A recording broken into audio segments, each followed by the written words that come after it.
Hello students, good morning to all of you. Students financial management में अपन ratio analysis का chapter पढ़ रहे थे और रेशियो एनालिसिस के अपन फार्मूले लिख रहे थे। कुल 32-33 रेशियो अपने को पढ़ने हैं, ये बात मैंने आपको पिछले वीडियो में बताई थी। और सबसे पहले अपन ने करंट रेशियोज़ में जो 3 रेशियोज़ हैं उनके फार्मूले लिखे। उसके बाद जो उत्तोलक अनुपात हैं यानी लिवरेज रेशियोज़ हैं, कैपिटल स्ट्रक्चर रेशियोज़ हैं, वो 8 रेशियोज़ हैं, वो हमने पढ़े। यानी हम 11 रेशियोज़ के फार्मूले स्टूडेंट्स अब तक लिख चुके हैं।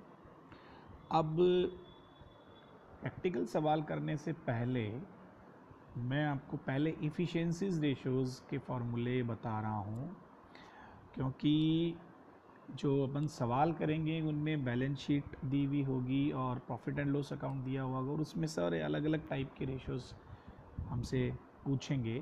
तो पहले हम ये मेन रेशियोज़ हैं, इनके फार्मूले हम पहले कंप्लीट कर लेते हैं। देखिए, एक्टिविटी या जो इफ़िशेंसी रेशियोज़ हैं आप वीडियो में देख रहे हैं, ये 8 कुल रेशियोज़ हैं, 8। इनमें इनको क्रियाशीलता अनुपात कहते हैं, एक्टिविटी रेशियोज़। और इसमें स्टूडेंट्स पहला अनुपात है स्टॉक या इन्वेंट्री रेशो। इसको आप इन्वेंट्री टर्नओवर रेशो भी हम कह सकते हैं। और इसका फॉर्मूला आप देख रहे हैं, कॉस्ट ऑफ गुड्स सोल्ड या नेट सेल्स। यदि नेट सेल्स अलग से नहीं दी हुई है तो हम कॉस्ट ऑफ गुड्स सोल्ड लेते हैं अपॉन एवरेज स्टॉक। अब यहाँ पे स्टूडेंट्स दो चीज़ें आई, कॉस्ट ऑफ गुड्स सोल्ड आया और एवरेज स्टॉक आया। कॉस्ट ऑफ गुड्स सोल्ड, जिसे मैंने शॉर्टकट में COGS लिखा है यहाँ पे, इसको निकालने के लिए हमारे पास दो फार्मूले हैं। दो फार्मूले से हम में से किसी का भी प्रयोग हम कर सकते हैं। पहला है opening stock plus purchase plus direct expenses और माइनस क्लोजिंग स्टॉक, या सेल्स में से ग्रॉस प्रॉफिट को माइनस करना है, सेल्स माइनस ग्रॉस प्रॉफिट, तो हमारा कॉस्ट ऑफ गुड्स सोल्ड आ जाएगा। एवरेज जब हम किसी भी चीज़ का निकालते हैं, यहाँ पे एवरेज स्टॉक निकालना है, opening stock plus closing stock upon 2, तो आपका इससे एवरेज स्टॉक निकल के आ जाएगा। तो ये स्टॉक टर्नओवर रेशो या स्टॉक इन्वेंट्री, स्टॉक कह दें या इन्वेंट्री कह दें, एक ही बात है, का रेशो हमने देखा। इसके बाद स्टॉक टर्नओवर रेशो में ही एक स्टॉक वेलोसिटी है। स्टॉक वेलोसिटी में हम स्कंद की गति ज्ञात करते हैं कि स्टॉक का जो टर्नओवर है एक साल में, उसकी गति क्या है। उसकी गति का निकालने के लिए हम फार्मूला यूज़ करेंगे average stock upon cost of goods sold और मल्टीप्लाई डेज़ या months in a year. Days यदि सवाल में कोई इन्फॉर्मेशन नहीं है तो 365 मानना है और मंथ्स अपने को 12 मानने ही है। जैसे सवाल की नेचर आएगी उसके हिसाब से हम यहाँ पे 365 या 12 लिख देंगे। ये पहला रेशो हुआ स्टॉक टर्नओवर रेशो। उसके बाद है डेटर्स टर्नओवर रेशो यानी देनदार आवर्त अनुपात। इसका फॉर्मूला है नेट क्रेडिट सेल्स, प्राय ये एनुअल सेल्स ही होती है, अपॉन एवरेज रिसीवल्स।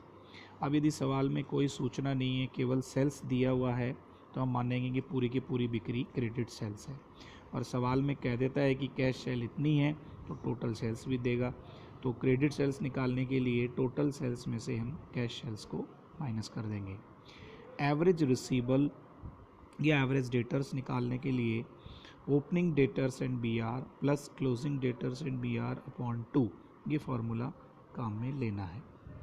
अब जैसे स्टॉक टर्नओवर रेशो में स्टॉक वेलोसिटी आपने निकाली थी, इसी तरह से डेटर्स टर्नओवर रेशो में एक एवरेज कलेक्शन पीरियड निकलेगा। और एवरेज कलेक्शन पीरियड निकालने का जो फार्मूला है वो है average receivables upon net credit sales into months या डेज इन ए ईयर, वही बात है। तीसरा रेशो है creditors turnover ratio. Creditors turnover ratio में हमें फार्मूला लगाना है net credit purchase upon average payables. अब डेटर में सेल्स थी और क्रेडिटर में परचेज आ जाएगी, बाकी वही है। क्रेडिट परचेज निकालने के लिए टोटल परचेज में से कैश परचेज माइनस कर देंगे। एवरेज पेबल निकालने के लिए opening creditors and BP plus closing creditors and BP और अपॉन 2, इससे एवरेज पेबल्स आ जाएगा। इसे एवरेज क्रेडिटर्स भी बोल सकते हैं। अब इसी में एवरेज पेमेंट पीरियड निकालना है, तो average payables upon net credit purchase into days या months in a year.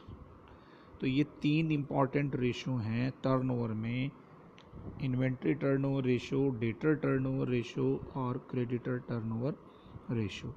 Stock में स्टॉक वेलोसिटी को अलग से निकालना है, डेटर वाले में एवरेज कलेक्शन पीरियड अलग से निकालना है और क्रेडिटर वाले में एवरेज पेमेंट पीरियड अलग से निकालना है। उसके बाद चौथा जो रेशो है वो टोटल असेट्स टर्नओवर रेशो।